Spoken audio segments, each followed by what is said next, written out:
The seasonal council chamber was a sight that usually filled any dragon with awe. Its walls were made of pure crystal that caught the light and threw it back in rainbow colors across the massive space. But today those beautiful walls only reflected something cold and harsh: judgment. 20 elder dragons sat in a circle on their raised platforms, their ancient eyes fixed on the dragon standing in the center of the room. Seraphix had once been a proud warrior. Her azure scales used to shine like the deep ocean under sunlight. But now, after weeks of hiding and fear, those same scales looked dull and lifeless. She stood in the center of the chamber, her body trembling with exhaustion. In her claws she held something precious, a tiny dragonling barely 3 weeks old who made soft mewling sounds against her chest. High Elder Vorthak rose from his seat. He was the oldest dragon in the council, his scales gray with age, his eyes hard as stone. When he spoke, his voice rolled through the chamber like thunder, making the crystal walls hum. "You have violated the temporal doctrine. Birth outside the crimson eclipse is forbidden. Your offspring is chaos-touched." The words hit Seraphix like physical blows. Chaos-touched. It was the worst thing you could call a dragon child. It meant the baby was wrong, unnatural, a mistake that threatened the cosmic order itself. Seraphix's wings trembled as she tried to find her voice. "My mate died fighting the void swarm. I was alone. I didn't mean to." "Irrelevant," another elder cut her off sharply. The old dragon's voice was like ice. "The cosmic cycles do not bend for personal tragedy. They are absolute. They have guided our people for 10,000 years. One dragon's grief does not give her the right to break ancient law." Seraphix wanted to scream. She wanted to tell them about the night she got the news of her mate's death. How she had collapsed in grief. How, in her broken state, she had sought comfort in the only way she knew. How the egg had come early, months before it should have. How she had tried to hide it, knowing what would happen if the council found out. But the elders didn't care about any of that. Their faces showed nothing. No sympathy, no understanding, just cold adherence to the law. 2 guards in ceremonial armor stepped forward. Their heavy footsteps echoed through the silent chamber. They were coming for her baby. Coming to take Ember away and destroy her, as the law demanded for all chaos-touched offspring. Something broke inside Seraphix in that moment. For her entire life she had followed the rules. She had trained as a warrior. She had accepted her assigned mate. She had fought in the wars the council commanded. She had been obedient, loyal, perfect. But this was her child. Her baby. The only piece of her dead mate that remained. When the first guard reached for Ember, Seraphix's body moved before her mind could think. Her tail whipped around with deadly force, catching the guard across the face. She heard the crack of breaking bone. The guard stumbled backward, roaring in pain. The second guard lunged at her from the side. Seraphix's claws raked across his armor, leaving deep gouges in the metal. The guard fell back, clutching his chest. The third guard was smarter. He tried to circle around behind her. But Seraphix was still a trained warrior, even weakened as she was. She spun and grabbed him with her powerful hind legs, then threw him with all her strength. He crashed into the crystal wall with a sickening sound. The impact left a spider web of cracks in the beautiful surface. For a moment, nobody moved. The only sound in the chamber was Seraphix's heavy breathing and Ember's frightened whimpering. Seraphix stood in the center of the room, her body positioned protectively around her child, ready to fight all 20 elders if she had to. Vorthak's eyes gleamed with something that looked almost like satisfaction, as if this was exactly what he had been hoping for. "Assault upon council enforcers," he announced slowly, letting each word hang in the air. "Your sentence is decided. Permanent banishment to the scorned wastes. Both of you." Seraphix felt the words settle over her like a death sentence. The scorned wastes. Every dragon knew about that place. It was a dead moon on the edge of their system where they sent criminals and outcasts. No one returned from the scorned wastes. You went there to die slowly and alone. She looked down at Ember. She had named her daughter privately, even knowing she might never get to say the name aloud. The tiny dragonling looked up at her with innocent eyes, not understanding that her mother had just sealed both their fates. No trial. No chance to explain or defend herself. No mercy. Just the ancient law, as inflexible and unchanging as the stars themselves. Seraphix realized in that moment that her entire civilization had become a prison. The temporal doctrine, which was supposed to keep cosmic order, had instead created a society where even grief was a crime and love was forbidden. 3 days later, a prison transport ship dumped them on the scorned wastes. As the engines roared and the ship lifted back into the black sky, Seraphix stood on the gray dust and looked around at her new home. It was worse than she had imagined. The moon had almost no atmosphere. The ground was nothing but ash and rock. In the distance she could see caves carved into cliff faces, shelter from the harsh environment.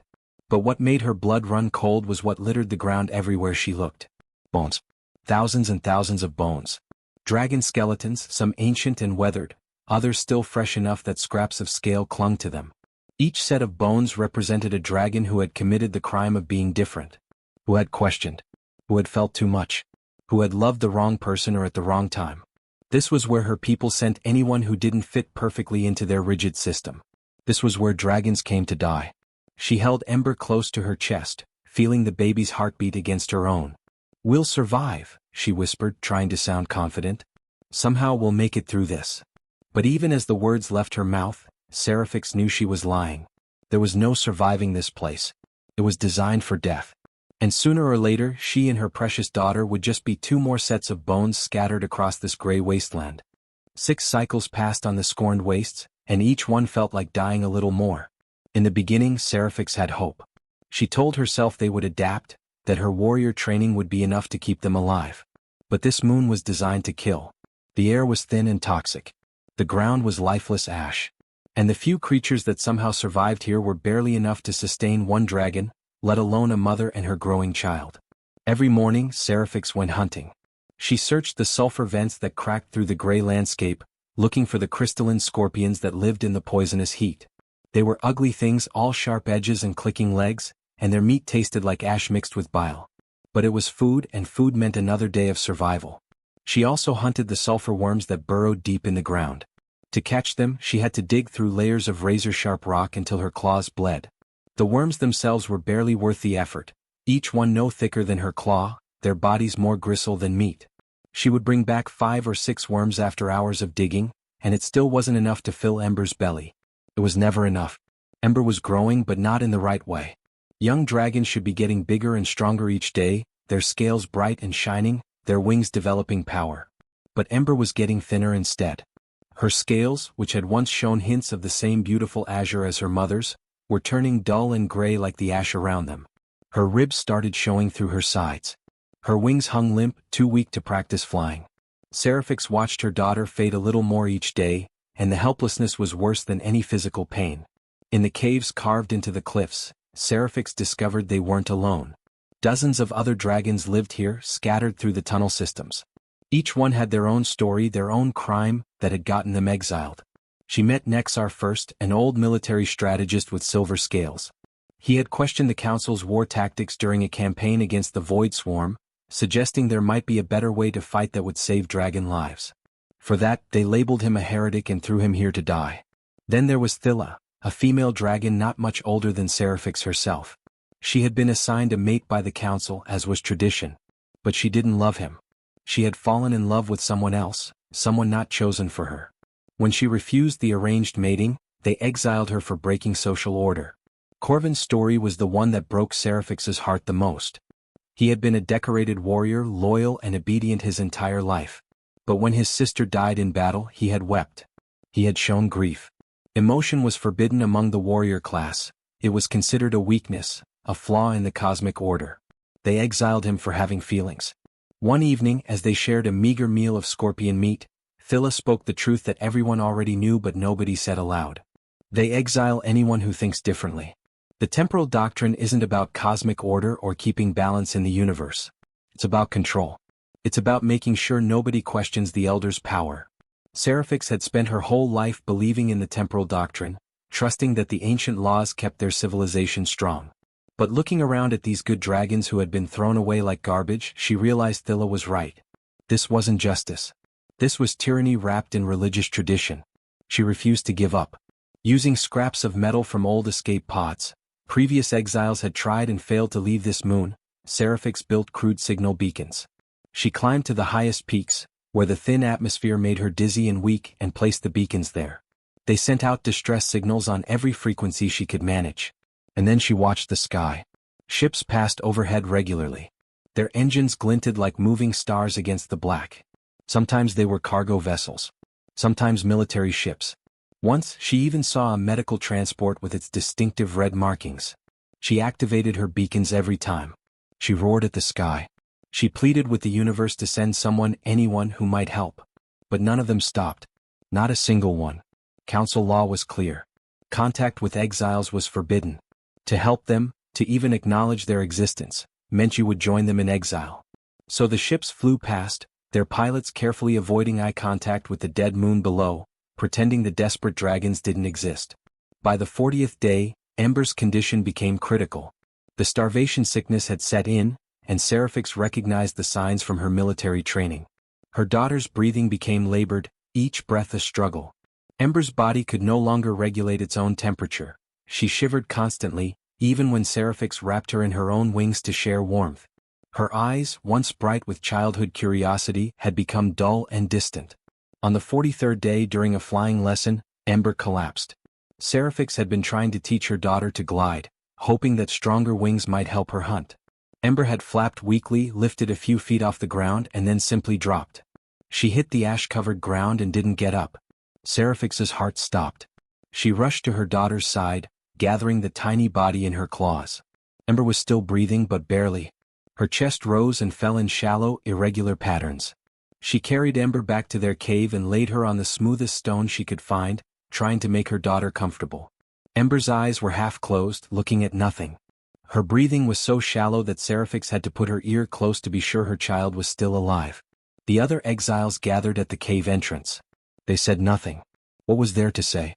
They had all seen this before many times. The children always died first. The young, the weak, the sick. This moon took them quickly. Seraphix curled her body around Ember, trying to shield her daughter from the cold, from the pain, from the cruelty of a universe that had abandoned them. And then she roared. She roared with all the grief and fury and helplessness in her soul. The sound echoed through the caves, bouncing off stone walls, carrying across the dead landscape. It was a mother's rage at the injustice of watching her innocent child die for crimes she didn't commit. She had lost all hope. Every last shred of it was gone. Seraphix made a decision then. She wouldn't let Ember suffer anymore. She would end it quickly, mercifully for both of them. It was the only kindness left in this cruel place. She was preparing herself to do the hardest thing she had ever done when something caught her eye. A bright streak across the black sky. At first, she thought it was just another ship passing by, another vessel that would ignore her beacons and fly on. But then the streak changed direction. It was descending. Coming down through the thin atmosphere, coming down fast, coming straight toward the scorned waste. Something was landing. The dropship came down like a falling star, except stars don't scream. The ship's engines shrieked as they fought against gravity, losing the battle. It hit the ground at an angle, and the impact sent up a massive cloud of gray ash that turned the air into a choking fog. Metal screamed against rock as the ship carved a deep trench through the landscape, throwing sparks and debris in every direction. Seraphix's body reacted before her mind could think. Her predator instincts, honed through years of warrior training, took complete control. She spun around and positioned herself between the crash site and the cave where Ember lay dying. Her wings spread wide, making herself look as large and threatening as possible. Her claws dug into the ground, ready to launch at whatever threat emerged from that wreckage. She had no idea what kind of ship this was. Maybe it was a council enforcement vessel, coming to finish what exile had started. Maybe it was raiders looking to scavenge the dead moon. Whatever it was, they would have to go through her to reach her daughter. The ship's hatch blew open with a violent hiss. Pressurized atmosphere escaped in a white cloud that mixed with the settling ash. A figure stumbled out of the smoke and dust, barely keeping its balance. It was wearing armor, but the armor was battered and scorched, with pieces missing. The figure moved with the jerky, uncoordinated movements of someone badly hurt. As the dust cleared, Seraphix got her first good look at the newcomer, and her scales prickled with surprise. Was a human. She had heard about humans during military briefings back when she still lived on the Dragon homeworld. They were a new species, barely 200 years into space travel. The briefing officers had described them as primitive compared to the ancient dragon civilization. Short-lived, with their tiny lifespans of less than a century. Technologically inferior, still fumbling with basic faster-than-light travel that dragons had mastered thousands of years ago. The council considered them barely worth noticing, just another young species that would probably destroy itself before it became relevant. The human reached up and pulled off his helmet. The face underneath was male, she thought, though she wasn't entirely sure how to tell with humans. His skin was pale and covered with scars, including a fresh cut across his cheek that was bleeding. His hair was short and brown, plastered to his head with sweat. He looked around, taking in the desolate landscape, the bones scattered everywhere, the caves carved into the cliffs. Then his eyes found her and he froze. This was the moment that always happened when other species encountered a dragon. The moment of pure, primal terror. Dragons were apex predators, designed by nature to be at the top of the food chain. She was 4 times his size, covered in scales that could deflect most weapons, with claws that could tear through steel and teeth that could crush bone. Every species in the galaxy had the same reaction when they saw a dragon up close for the first time. They ran. But this human didn't run. He stood there, breathing hard, blood dripping from his shoulder where his armor had been torn. His eyes moved from her to the cave behind her, where Ember lay on the stone. Seraphix saw his expression change, but it didn't change to fear. It changed to something else entirely. Concern.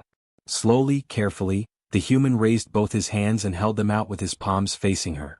She recognized the gesture from her studies of alien cultures. It was universal across most species.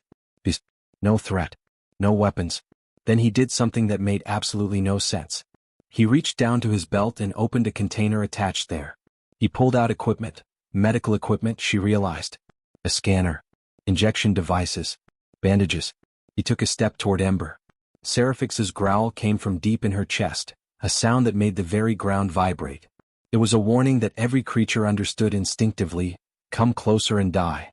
The human stopped immediately. But he didn't run. He didn't back away. Instead, he pointed at Ember with one hand, then at his medical kit with the other. He made urgent gestures, his face showing desperation. She didn't need translation software to understand what he was trying to communicate. He wanted to help. But why? It made no sense. Humans had no alliance with dragons. If anything, the relationship between their species was cold and distant. He owed her nothing. He owed Ember nothing. What possible reason could he have to risk himself for a dying alien child? The human, she could see a name printed on his armor chest plate now, Brooks, seemed to understand her confusion. He knelt down slowly, never breaking eye contact, and set his medical kit on the ground between them. Then he pushed it toward her with one hand and backed away several steps. The message was clear. Your choice. Your decision. I'm not forcing anything. Seraphix looked at the medical kit sitting in the ash. Then she looked back at Ember, watching her daughter's chest rise and fall in those terrible, shallow breaths. Pride told her to refuse. She was a dragon warrior. She didn't need help from some primitive species.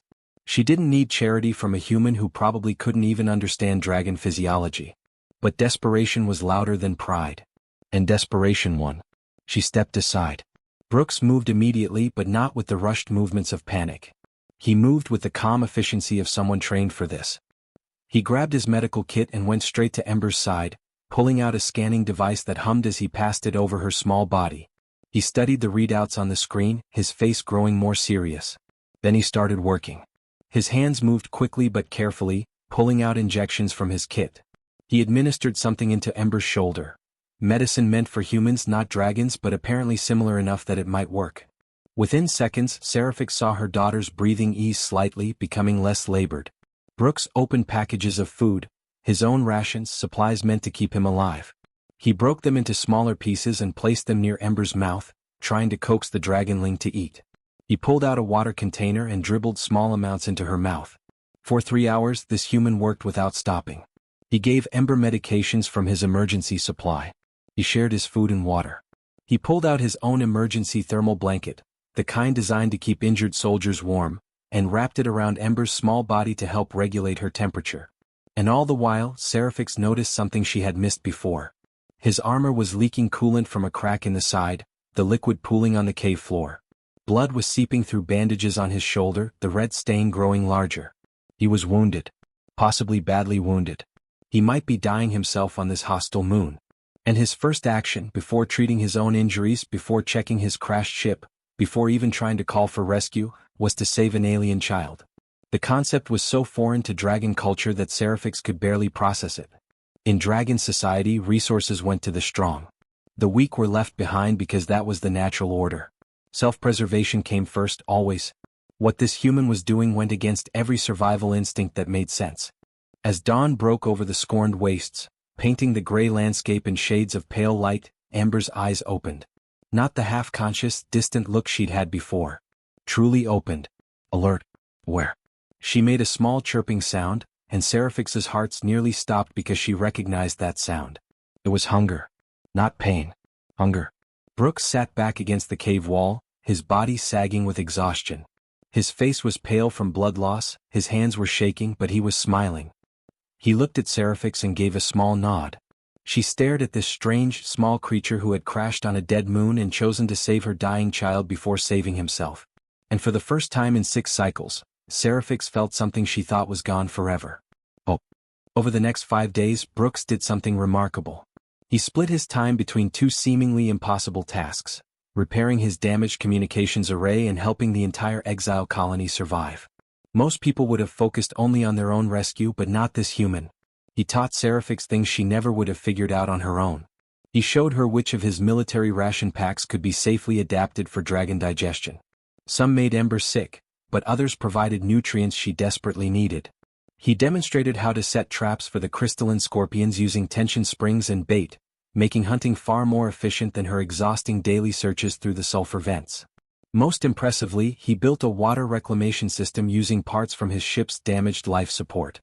The scorned waste had almost no water, and what little moisture existed in the thin atmosphere was usually toxic. But Brooks rigged together a filtration device that could extract and purify water from the sulfur vents. It wasn't much, but it was clean and safe. The other exiles watched in amazement as this small human solved a problem they had struggled with for years.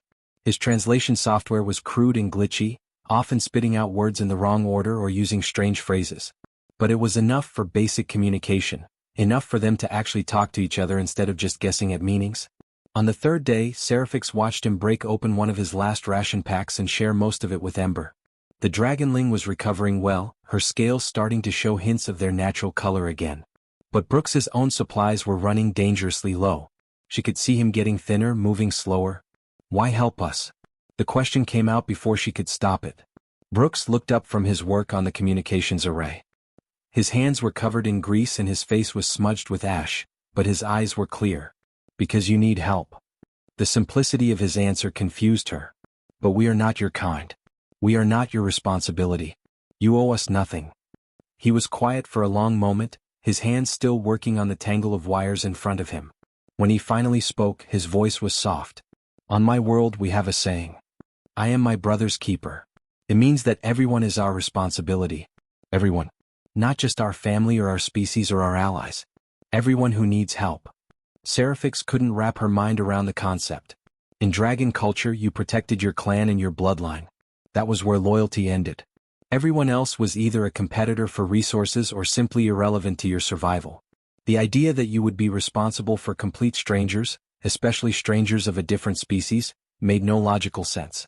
Brooks must have seen her confusion because he started telling her stories while he worked. Stories about human history.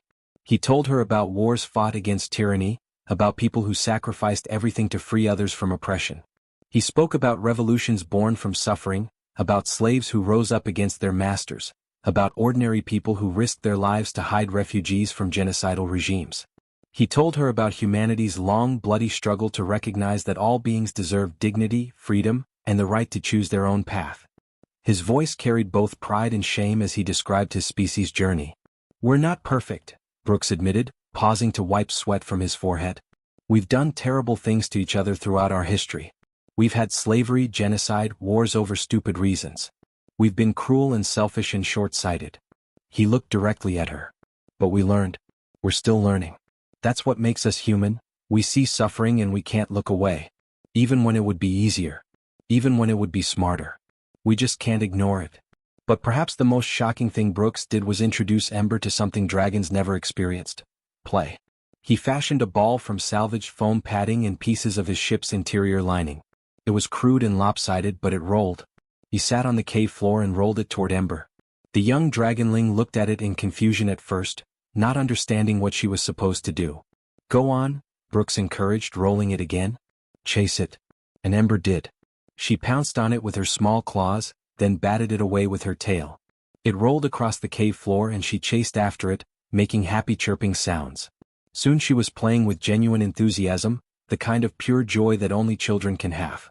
Seraphix watched from the cave entrance, and she felt something crack open inside her chest. This was forbidden in dragon culture. Completely forbidden. Young dragons were not allowed to play. From the moment they hatched, they were trained for their predetermined roles. Play was considered wasteful and inefficient, a distraction from the serious business of fulfilling your cosmic function. But watching her daughter chirp with happiness, seeing Ember's eyes bright with something other than pain or hunger or fear, Seraphix realized how much her people had lost. They had efficiency and order and cosmic balance. But they had forgotten joy. Other exiles gathered at the cave entrance to watch. Corvin, the warrior who had been exiled for showing grief. Phila, who had dared to choose her own mate. Nexar, who had questioned military tactics. They all stood in silence, watching a human teach a dragon child how to play. On the 5th day, Brooks finally got his communications array working. Seraphix heard the device beep and saw lights flash on the makeshift control panel he had built. Brooks sat down in front of it, his face showing relief. Finally, rescue.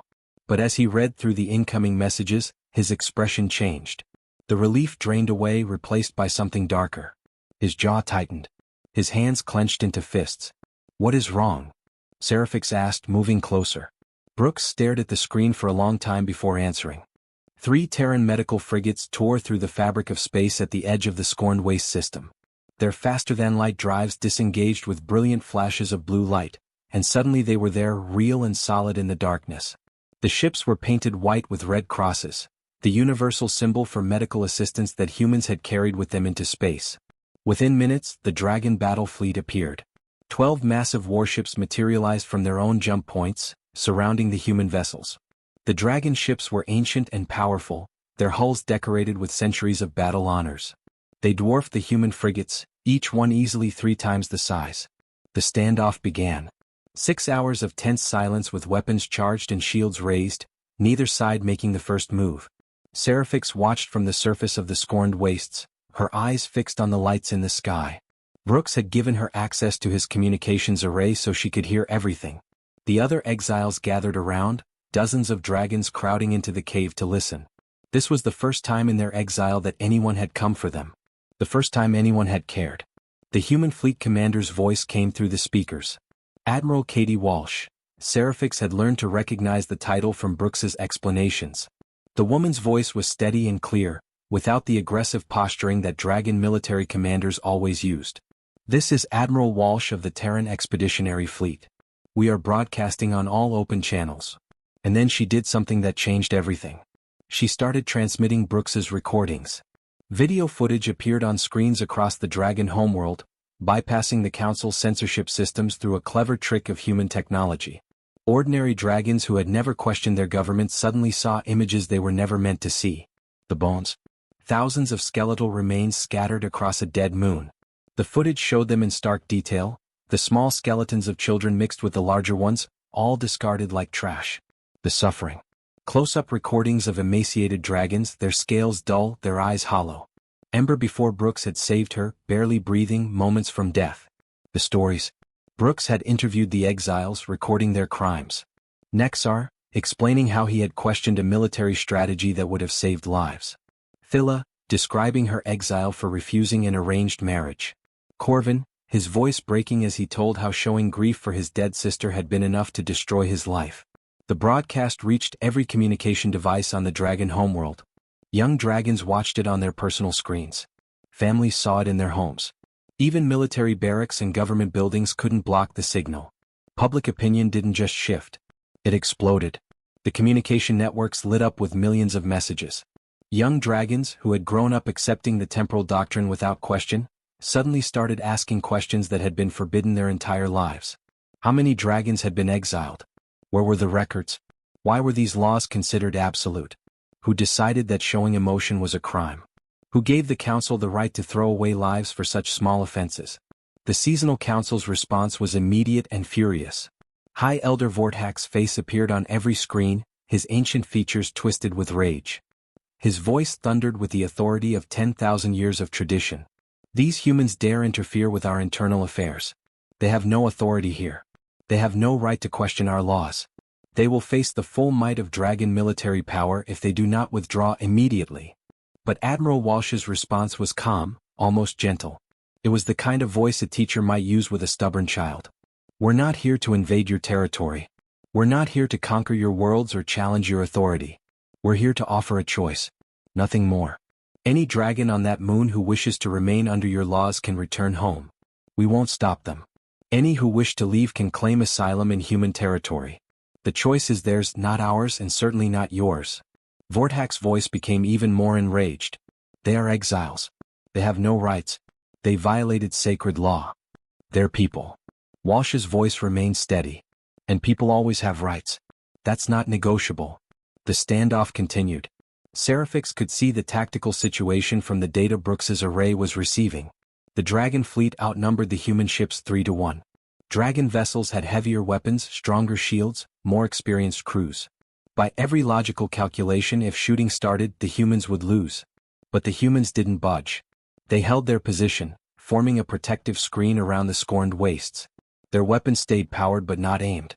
Their shields remained raised but not at full combat strength. The message was clear. They would defend the exiles, but they wouldn't start a war. And then more ships arrived. Not human warships but medical vessels. Transport ships designed for evacuations. Supply ships loaded with food and medicine. One by one, they dropped out of faster-than-light travel and joined the protective formation. The humans were committing more resources, more ships, more lives to this standoff. Brooks sat next to Seraphix, monitoring the communications. His face was tense. "They're risking war," he said quietly. "For you. For all of you." "Why?" Seraphix asked the question that had haunted her for 5 days. "Why would your people risk so much for dragons they don't know? We are not allies. We have no treaty. We've barely even spoken to each other before this." Brooks looked at her, and his eyes held something she was learning to recognize in humans. It was determination mixed with compassion, stubbornness wrapped around kindness. "Because that's what we do," he said simply. "We see people suffering and we help. Even when it's dangerous. Even when it's stupid. Even when everyone tells us not to. That's the human way." On the dragon homeworld, the debates were getting louder. Younger dragons were demanding the council negotiate. Military officers were questioning whether they should really fire on medical ships. Families were discovering that relatives they thought had died had actually been exiled, thrown away for crimes they never knew about. The council was losing control and everyone knew it. The question now was whether they would choose war to maintain their authority, or whether they would accept that change had come, carried on human ships that refused to abandon people in need. Seraphix held Ember close and watched the sky, hoping that humanity's stubborn compassion would be enough.